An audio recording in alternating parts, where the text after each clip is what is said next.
Cool. I appreciate everyone's time today, and I do appreciate that I'm obviously between you and food right now. So I'll try and keep this as succinct as possible. I'm going to leave some time at the end if you do want to ask questions. I think it'll be quite useful. Often people want to know, how does the secret sauce work? What are you actually doing? But I'll go through this and sort of explain where the world is, where the world's going to. So we all know the shifts are quite dramatic at the moment in cloud email. 70% of organizations are moving or have already moved to either Microsoft 365 or G Suite. That is massively increasing all the time, certainly with the work from home and the fact that no one really wants to own an Exchange server. Not that you can anymore, Microsoft won't let you. But the impact of the attacks we've seen, certainly in the most recent years, if you go back to the spam days, the malware, there was a big bulk of emails that went through. It was more on the luck someone would click it. Most of the time it wasn't very impactful to an organization unless it was some malware or something. But the actual attacks have got very high value to organizations now. It's something most organizations you don't hear talking about when it comes to business email compromise. It's a huge attack. It's significantly more, and I'll show you when I go into the slides. We've got a great FBI report that shows you that. We always hear about ransomware and malware. When you look at how much money organizations lose, it's actually a drop in the ocean compared to business email compromise. And we were thinking about that internally. Going, why, certainly in the UK, do you not hear much about that? And the simple reason is, if you lose customers' data, GDPR rules tell you have to tell the world that you had a compromise. Someone screws up and pays a £10,000 invoice by mistake. As long as you can pay the bill, you can sit on your hands, feel a bit stupid, but life goes on, right? You don't have to tell the world you did it.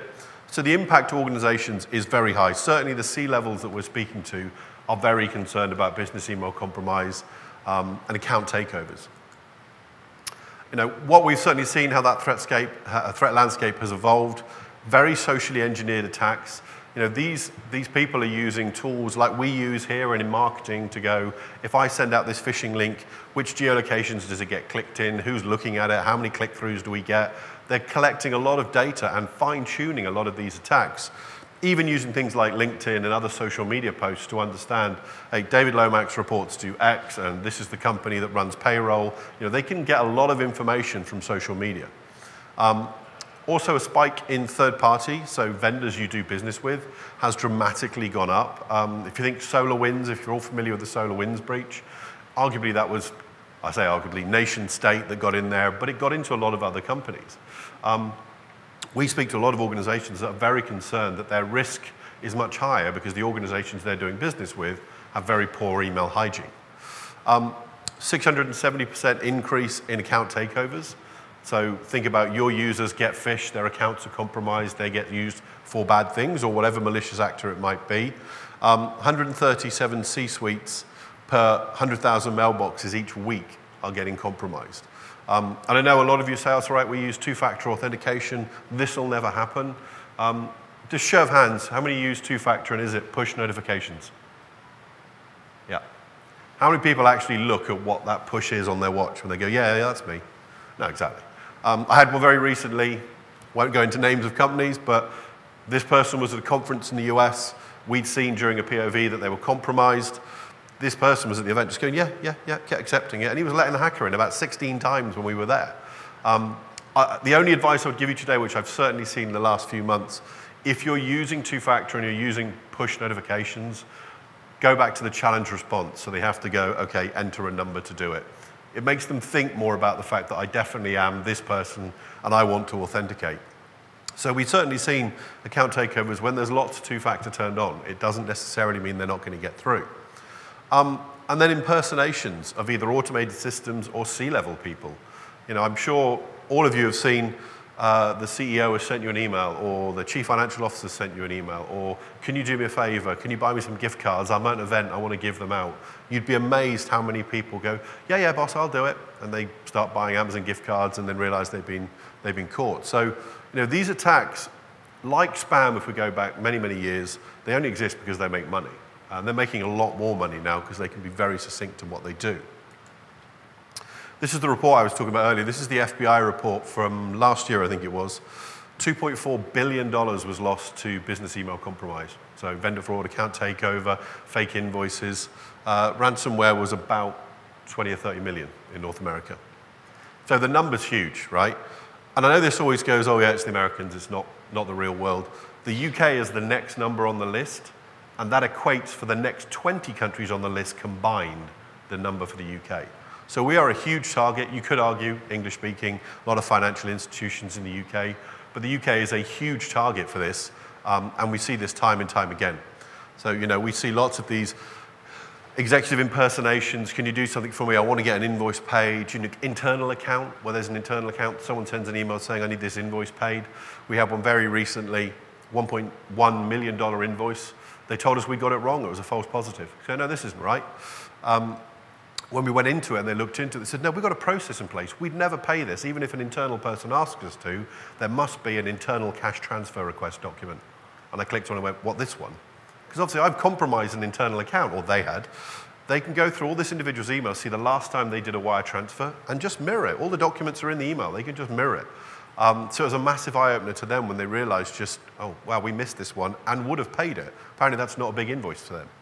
So, we see a lot of this. This is a big problem, and it's costing organizations a lot of money. We've talked to government agencies in Europe and in the US. They all put their hands up and say, we know we've paid the bad guys. We just want to stop doing it. Gartner's making it very clear. I just came from the SRMS event in London from Gartner. This is a big thing for them. They're saying, look, with email security, you've got to reevaluate what you're doing with email security. The old approach of secure email gateways and doing it that way, it just hasn't worked.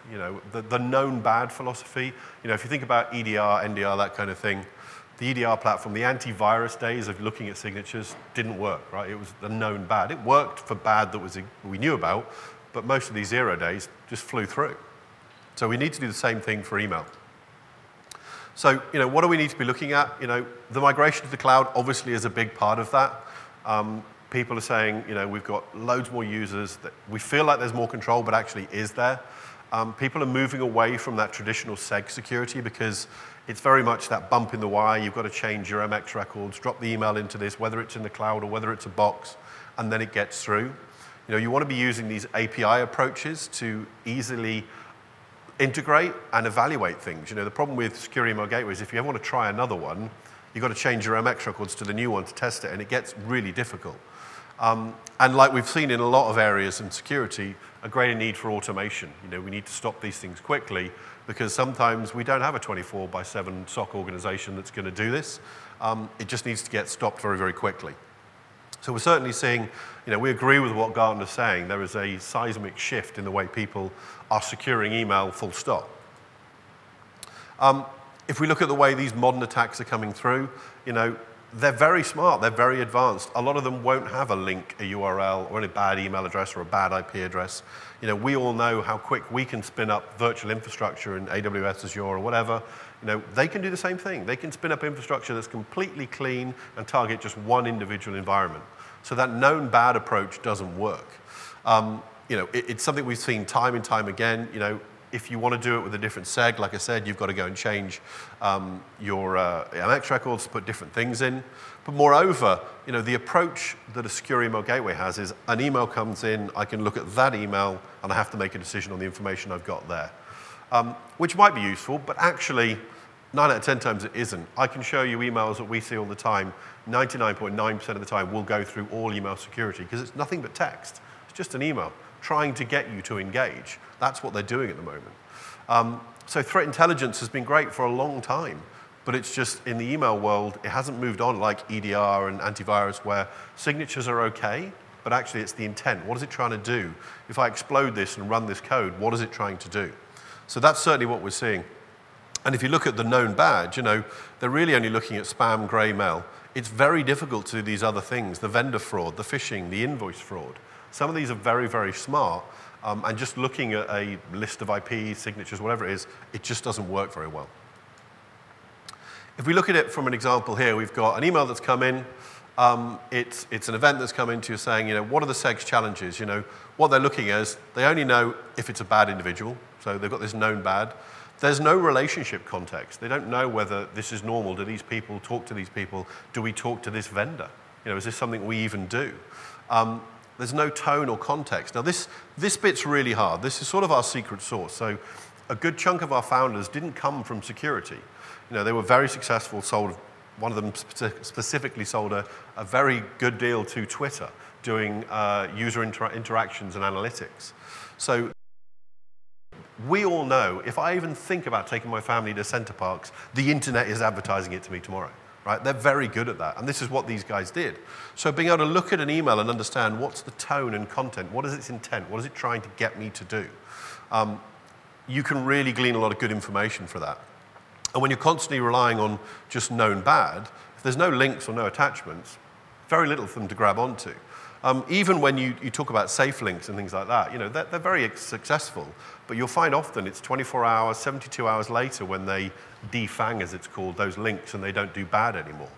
But like I said, initially you see a lot of the certain phishing attacks, they may not even go in using a link. Or if they do, they're using some sort of vendor impersonation. So they might go, hey, Joe shared with you a SharePoint document, a OneDrive document, or shared you a document on Teams. Just log into your O365 to view it. It's a really great phishing attempt. Looking at the way we're doing it, looking at that behavior. So, we're looking at this identity. We're going, we can see this domain was set up less than a year ago. Also, this is the vendor that's emailing is something that you've no relationship with in EMEA before, certainly going to accounts payable. And then we're looking at the context of it. So there's natural language processing to understand what it is. It's a request to engage, personal information. It's of a financial nature. All of these things combined can help you build it up. But the other beauty of this is not only are we looking at, like I said earlier, SEGs look at this as an individual email. Because we plug in via an API into Google, into O365, we look at all these emails. So when we typically deploy, we look back 90 days to build the relationships of everyone that's in your email environment. Meaning we're not just looking at this one thing. We know, the lights are really bright, can't see. We know John doesn't speak to these people. We know this individual doesn't actually do anything with finance. Big one we see at the moment, even if you don't think about this supply chain one, is, has anyone seen the new one coming in recently, payroll? Can you change my payroll? I've moved my bank account. No, it's interesting. We see a lot of that at the moment where just an email comes in from an employee in the organization, fully legitimate, saying, I've just moved to NatWest, here's my new bank details, can you update payroll? You would be amazed how many people do. Even to the point, I had one very recently, I was talking to a customer, no, we've got a process, they've got to use the portal, blah, blah, blah.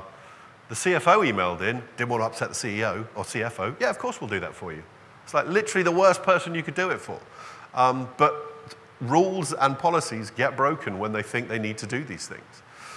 So it's all about that relationship, understanding what's going on in this environment. What we also do that's very unique to us is vendor base. So we actually profile all of the vendors you do business with, who they are, who you speak to at that organization, who speaks to you, who in your organization talks to them, to give you a much better profile. We've certainly had a lot of the customers we speak to that are saying, we're actually looking at vendor base, and any vendor that's a high risk, we're going back to them and saying, look, you need to sort your email hygiene, otherwise we're going to take you off one of our vendors because you're just too risky for our organization. If you're doing significant invoices with these companies, it can be incredibly painful to you and certainly cost you significant amounts of money. So, it's really important when you're looking at these things to understand, what's the total intent of an email. Like again, this one's got no links or attachments. It's just trying to get you to engage. Like I said, I'd say the biggest ones we see at the moment, payroll fraud, executives saying, can you get me some Amazon cards or whatever it might be. Vendor fraud is definitely a big one. Had one very recently for a private healthcare provider, I will say. So it wasn't the NHS. Their supplier was compromised, got to get this right. It was a G Suite account. They went through this individual's emails and found a great document called outstandinginvoices.xls. Went in, found the highest value invoice, submitted it to the organization. Luckily, we were at a POV with them at the time. We said, don't pay this, it's not legitimate. To which the SOC team then went, no, you've got this one wrong, it's a false positive. We know this vendor, and we've checked with finance, we do owe them this amount, and it's the right invoice number. Did you check the bank details? Oh, no. So they were happy to pay it again, and they were telling us we were wrong and it was a false positive. So these things are very, very smart. And often, another thing we've seen a lot of recently, which is to the point of this engagement stuff, the attacks can take a long time. Lots of emails we're seeing at the moment going, can you give me the remittance advice for this company and this? Completely harmless in the sense of how much money do they owe us? Yeah, here you go, here's the amount they owe us in invoices. They are then using that in the supply chain to go to the vendors that owe money and start doing invoice fraud. So there's a huge amount of just collecting information, which seems benign to a lot of organizations, and they'll happily hand over this remittance information, but it's then being used to do things like this, where they're engaging with other companies. So it's really important you can block these. We typically see, the beauty of having a product that is an API integration means you don't need to change MX records. And I'll show you at the end, you can put us in really easily during an evaluation and show just how much is still getting through all your traditional email security right now. So, you've got to modernize this to see what you're doing at. So it's that single-click integration. You want to make sure that you can put the product in, make it easy. It's not going to break your email flow. It's that native API approach. One other thing that's really important is you also get east to west visibility, not just north to south. What that means is not just incoming email, but the emails internally that get sent. One of the examples that I gave you earlier with this $1.1 million invoice was an internal account that was popped, and they sent an email internally saying, can you raise this invoice and pay this company? They were absolutely going to do it. They were going to pay it because this individual was SVP of finance, and they were absolutely going to pay the invoice. It looked legitimate. And that's the only way you really get this ability, like I said, to see that full spectrum of attacks. Say invoice fraud, vendor impersonation, it's really big. And actually, grey mail and spam, we can do a huge amount in there as well because looking at the intent. There's something we do which we don't really make much noise about, but it's productivity. When you look at emails, I think the only person that I've seen that does this well is Gmail. You get that promotions folder. So it's bulk emails, you've signed up for it. Maybe once in a while you did want to get Horse and Hound Monthly or whatever it was. But they're annoying, they get in the way. And certainly when you look at the amount of emails that get into large organizations, certainly the C-suite, we do this really good dashboard that explains if they just looked at every one of these messages for 10 seconds alone, it could be hundreds of hours in the organization wasted. And that's a really good thing to be looking at. But these things along the bottom, the big attackers, these are the big problems. Like I said, account takeovers internally, even ransomware. Ransomware will be changed. It will be hosted in different places. It might be in Dropbox, whatever it might be. They're coming into different areas. I had our partner that's out in Finland was asking me recently, but what do you do with URLs? Do you scan them? Do you chase down through? And I was trying to explain to him, no, you're flipping it on its head the wrong way. That's that known bad. We're looking at why that email would make you click that link, regardless of what the link is, because the link might be clean. It might have been created yesterday. It's in a G drive. It's in a OneDrive. It's perfectly clean. No one's got it as a known bad yet. It's how is that email going to make you click on that link? What is the intent of it? And like I said, the beauty of being in the API means we can look at all of these emails. We're typically looking anywhere between 20 and 75,000 signals in every email conversation that's going on. What we don't want to be, and I'm sure you've all seen it, we don't want to be another SEG that gives you a digest email at the end of the day or the end of the week saying, hey, these are the top 10 that were in the too hard bucket. Can you make the decision? Are they good? Are they bad? And the reason for that being, I think we'd all be the first to admit, even as security professionals, we make mistakes. You look at it and you go, that looks fine. Have I got that wrong? And you probably haven't. I've seen one recently, phishing attempt, really, really clever phishing attempt. Normally, these ones we see a lot of, which is someone shared a OneDrive document with you, a SharePoint document. When the pop-up comes in to authenticate an O365, it's normally some bogus domain.rubbish.com, and you go, yeah, I'm not going to click that. People might, but we as security professionals wouldn't. One I saw recently, instead of a pop-up, it used CSS style sheets, and it was an iframe inside the page, so it wasn't a pop-up. So the URL said oauth.microsoft.com. So even I looked at it and went, oh, I think we've got a false positive there. That's not right. Then you look into, like I said, those thousands of things that we're looking at, and you go, oh, actually, no, this is exactly what it is. This is only getting worse. The phishing attempts that we see through are for things like invoice fraud or account takeover. People are clicking on them. Like I said to you, and even with two-factor authentication, it's very easy for people just to accept and go, yeah, this is absolutely fine. It's looking at the behavior of what these emails' intent are, not just that known bad. And it's something that's really hard to sort of get people's heads around. I always like using the EDR, the antivirus world, because we know that's moved from signatures to what's this thing going to go and do? What are these links trying to get us to go and do? It's looking at the behavior. Back in the old anti-spam days, there was a lot of OCR, optical character recognition. Remember that from the old scanning days? They'd look at documents to see what's the document trying to do. And even that's advanced now. We use things like computer vision to look at documents. So if you've ever been in a Tesla and you know it goes past, it's a bush, it's a car, it's a hedge, you know, it's that kind of technology. You can look at documents, can look at images to understand what is it trying to do. And it's that also that baselining that known good. Like I said, when we do that look back, when we first integrate, we can look to see what normal behaviors look like.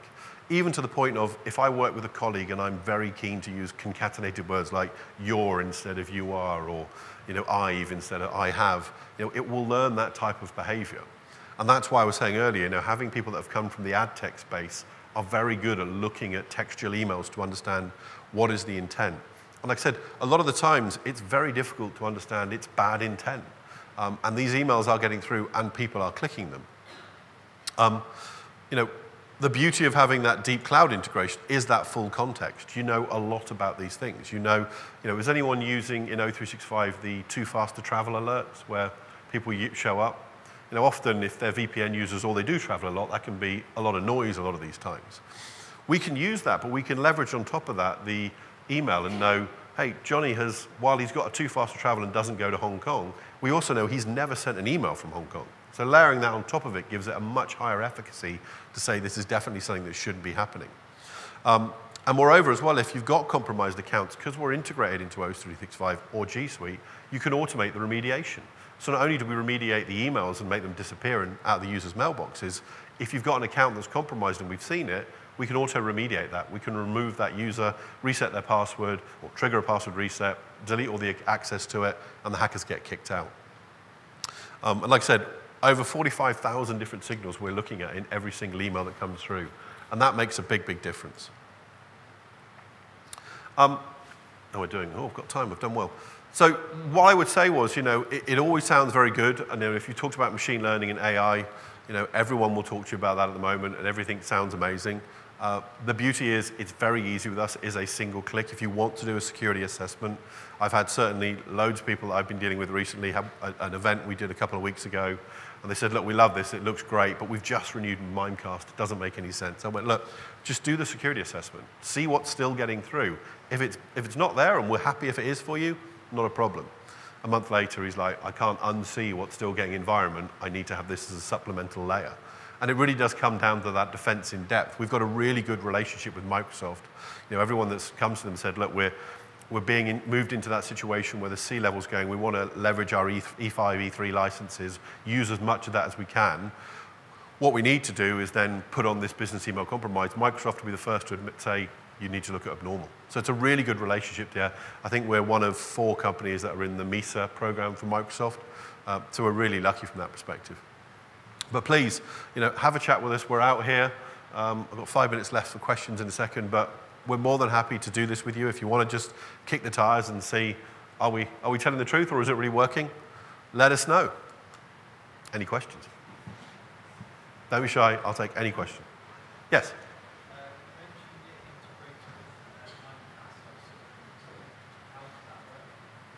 Integrates with Mimecast. Oh yeah, absolutely. So because of where we sit, if you think about it, the MX record would point to Mimecast, and then it delivers to O365 or G Suite. We would get that back in. So we're looking at the API when it would land. So it would go right through the individual tool. So that's why I was saying with the customer I talked about earlier, you know, he was going, but we've got this, we shouldn't be seeing anything. Because we are the last line, we're in the API into O365 or G Suite, it's only email that's getting through traditional security that we would ever see. So in theory, we shouldn't be showing you anything. But yeah, so anything that's like that, Proofpoint, Mimecast, all of the segs out there, we don't need to break anything. Because a lot of people, you know, there really is Proofpoint, Mimecast, and a few others that are the de facto standard. Most people, I think, have moved away from not evaluating other things just because it is a real pain in the backside to do it, because you've got to change MX records, and if people don't have email, there's a problem, right? Any other questions? See the stunned silence where you don't believe a word I just said. Cool. Well, I'm going to give you 5 minutes back to get to dinner. So I appreciate everyone's time. Enjoy lunch. We're at the back right. Could you please go out that door, I was asked to say. Did I get it right? She likes me now. Please go out that door. Food's over there, but we're in the top right corner. Come and have a chat. We'd love to speak to you. Thank you.